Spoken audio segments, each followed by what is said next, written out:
জয় জগন্নাথ। আজকে আপনাদেরকে আমি দেখাবো সাচার শ্রী শ্রী জগন্নাথ মন্দিরের প্রায় ১৫০ বছর পূর্বের সেই জগন্নাথ, বলদেব এবং সুভদ্রা মহারানীর অপূর্ব বিগ্রহ। দেখুন ভগবানকে কি সুন্দরভাবে সাজানো হয়েছে, দেখলে একদম নয়ন জুড়ে যায়, মনে শান্তি চলে আসে। খুব সুন্দরভাবে নবনির্মিত করা হয়েছে এই মন্দিরটি।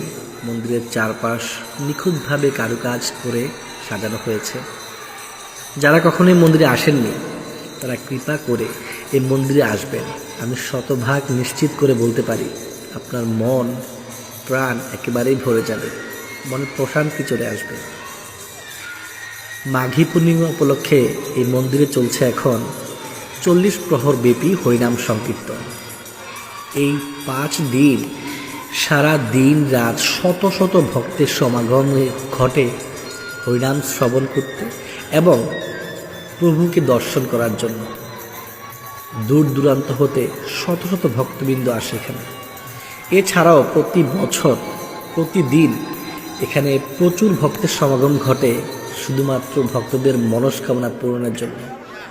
কীর্তন শ্রবণ করার পর এবং ভগবানকে দর্শন করার পর প্রসাদ পেতে আমরা চলে এসেছি মন্দিরের পাশে একটি জায়গা আছে, সেখানে অনেক ভক্তের সমাগম দেখতেই পাচ্ছেন।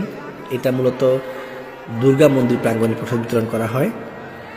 তারপর স্টেজে সুন্দর হরিনাম শ্রবণ করলাম, অনেক ভক্তের সমাগম হলো। কথিত আছে ভগবান স্বেচ্ছায় মন্দিরে এসেছেন। যারা কখন এখানে আসেননি কৃপা করে মন্দিরে আসবেন। প্রভু এখানে স্বয়ং জাগ্রত। কায়া মনোবাক্যে যেই ভক্ত প্রভুর কাছে যা চেয়েছেন ভগবান কাউকে নিরাশ করেননি।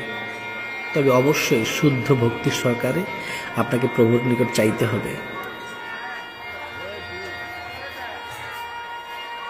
আগামীকালও এই মন্দিরে হরিনাম সংকীর্তন থাকবে। কালকে শেষ দিন, সবাই ভালো থাকবেন। জয় জগন্নাথ।